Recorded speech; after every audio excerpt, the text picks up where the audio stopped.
Thank you for joining us for the CUCSA year-end workgroup presentations.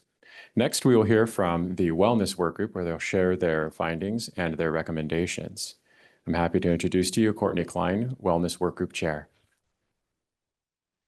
Thank you, John. Again, I am Courtney Klein with UC Berkeley, Wellbeing Workgroup Lead, and I'm thrilled to introduce my Wellbeing Workgroup team: Christine Davidson, Agriculture and Natural Resources; Zoe Balesta Reynolds, Davis; Connor Calloway, Merced; and Giselle Jose, Office of the President. Our charge is a continuation from the work done in previous work groups, and that is to define what wellness means to CUCSA and how we can measure staff well-being, to understand what it means to adopt the Okanagan Charter, outline a description of the Director of System-Wide Wellbeing, identify tools for supervisors to manage in a hybrid environment, and to identify best practices for mentorship and coaching programs. We've reviewed prior workgroup definitions, and there was a theme that wellness was related to physical health and well-being was looked at holistically. For our purposes, we are defining wellness as any culturally relevant workplace health promotion activity or organizational policy designed to support healthy behavior among employees and to improve health outcomes. And well-being as any combination of holistic workplace characteristics that support healthy behavior in the workplace, improve work performance outcomes, and strengthen a workplace culture.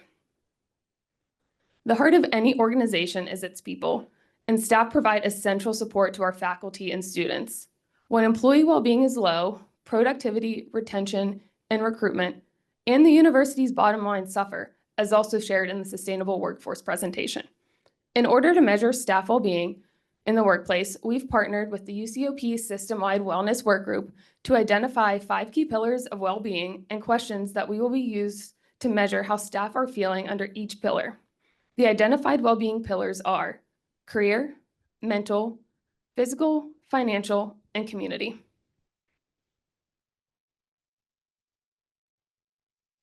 One avenue to promote a holistic culture of health and well-being is to adopt the Okanagan Charter system-wide.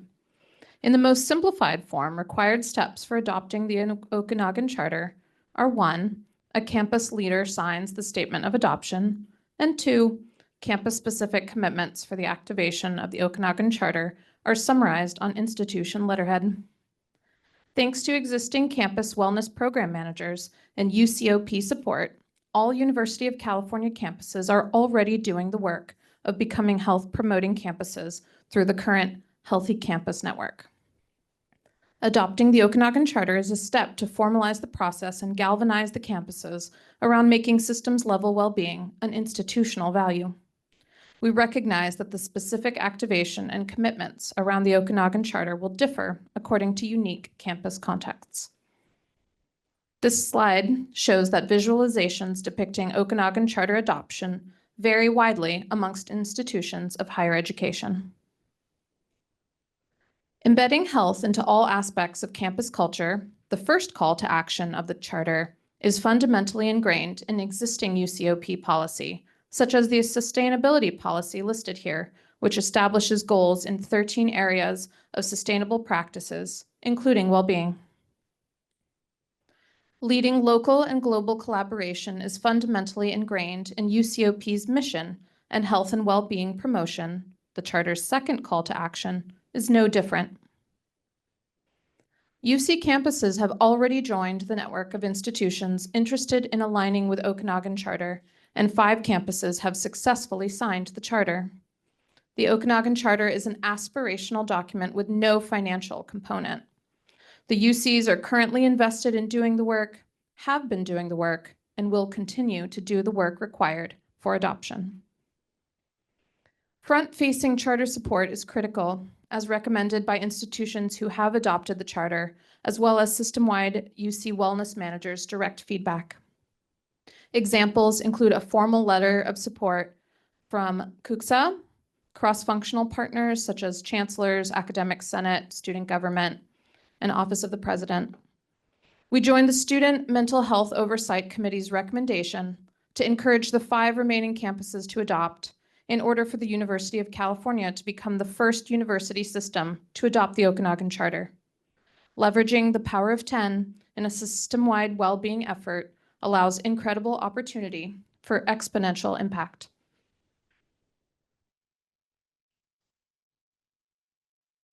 Providing support for the implementation of the Okanagan Charter. Our work group envisioned the creation of a director of system-wide well-being.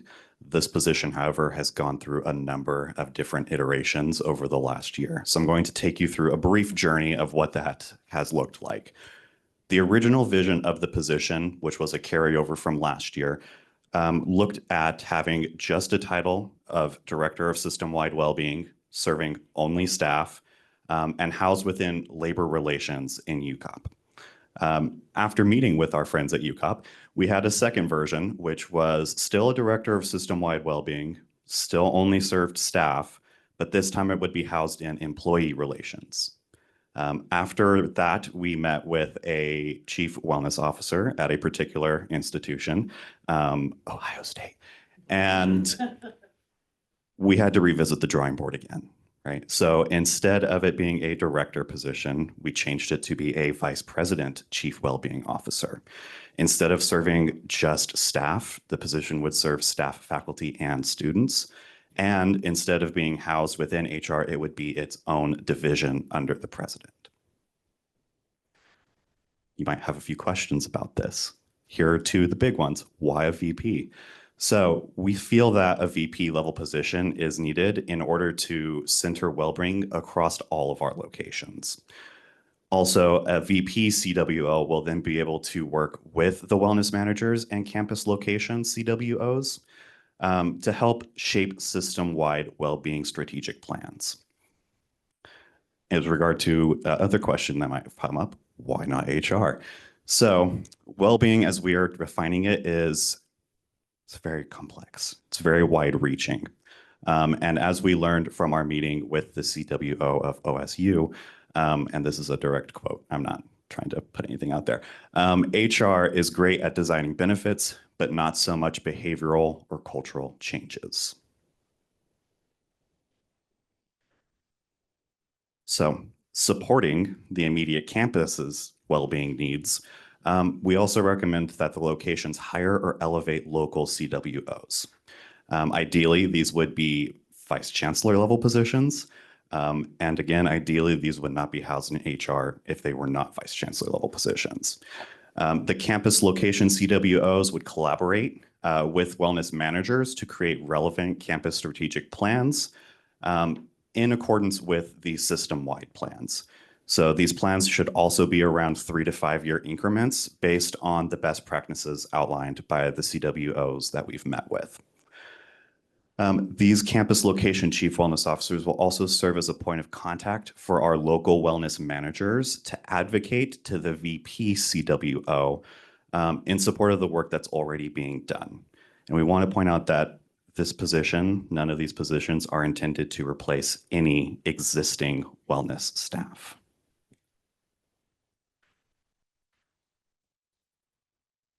So our recommendation to create a system-wide chief wellness officer position advocates for support of employee well-being and wellness at the highest level. Equally important is the on-the-ground and day-to-day support from employee supervisors.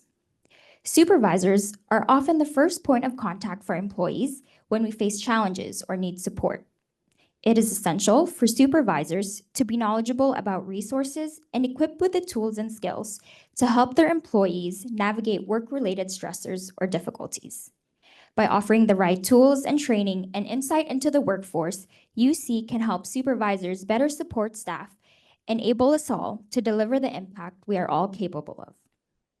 Through our research and conversations with training and learning development directors across the system, we've identified various resources available at each location. In our report, we are including a document listing the various resources on well-being, hybrid and remote work, and manager-specific resources in these areas. While the document is not an exhaustive list, it can serve as a starting point. Resources include toolkits on managing virtual teams, information on manager forum series on flexible work and planning, and more. And while having specific tools and resources for navigating hybrid work is important, many of the skills needed to manage effectively are transferable across in-person, hybrid, and remote settings. Skills such as inclusive leadership, emotional intelligence, and effective communication are crucial and should be integrated into all manager learning and training programs. Developing these skills will ensure effective management regardless of team location or setup. Lastly, supervisors can leverage employee engagement surveys to gain insights into well-being and engagement levels. In partnership, as Courtney mentioned earlier, with a system-wide wellness work group, we have drafted well-being questions we are recommending to be included in staff engagement surveys. By analyzing survey results, managers can identify areas of concerns and use the data as a foundation for meaningful conversations aimed at driving improvements in the workplace.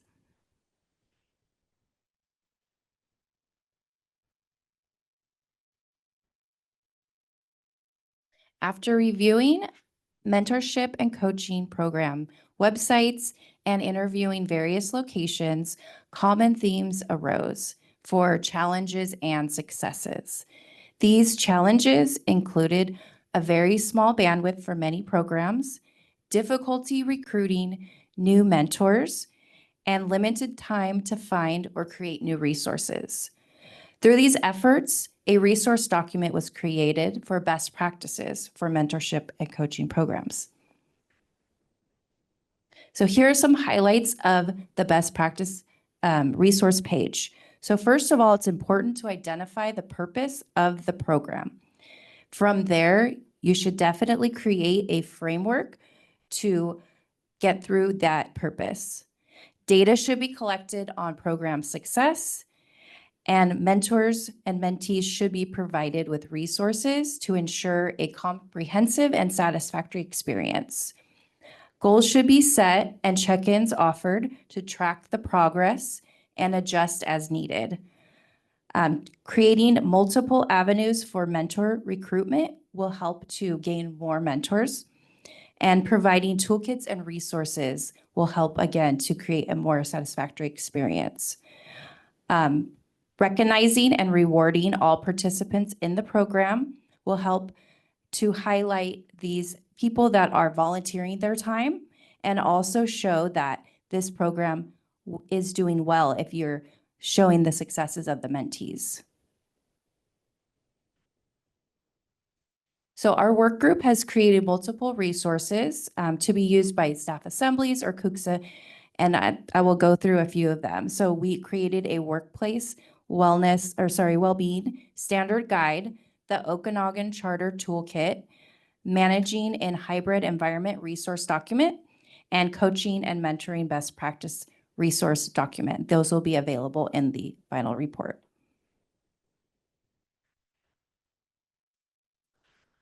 So to recap, we have partnered with UCOP System-Wide Wellness Workgroup to develop questions to measure staff well-being. These questions are focused around the 5 key pillars of well-being so that CUCSA and staff assemblies can utilize the data from the survey to identify areas of improvement and measure staff well-being.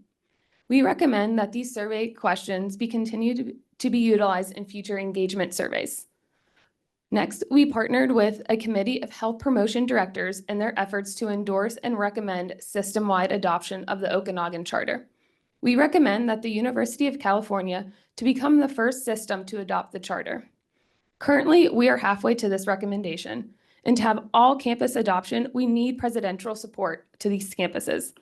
And it is best to continue the partnership with the health promotion directors to see out this recommendation and make well-being a system-wide value. Through interviews and location mentorship programs, the leaders expressed a need for support to share ideas and resources, and they shared an interest in collaboration with other locations. So we recommend the creation of a system-wide network for mentorship and coaching programs.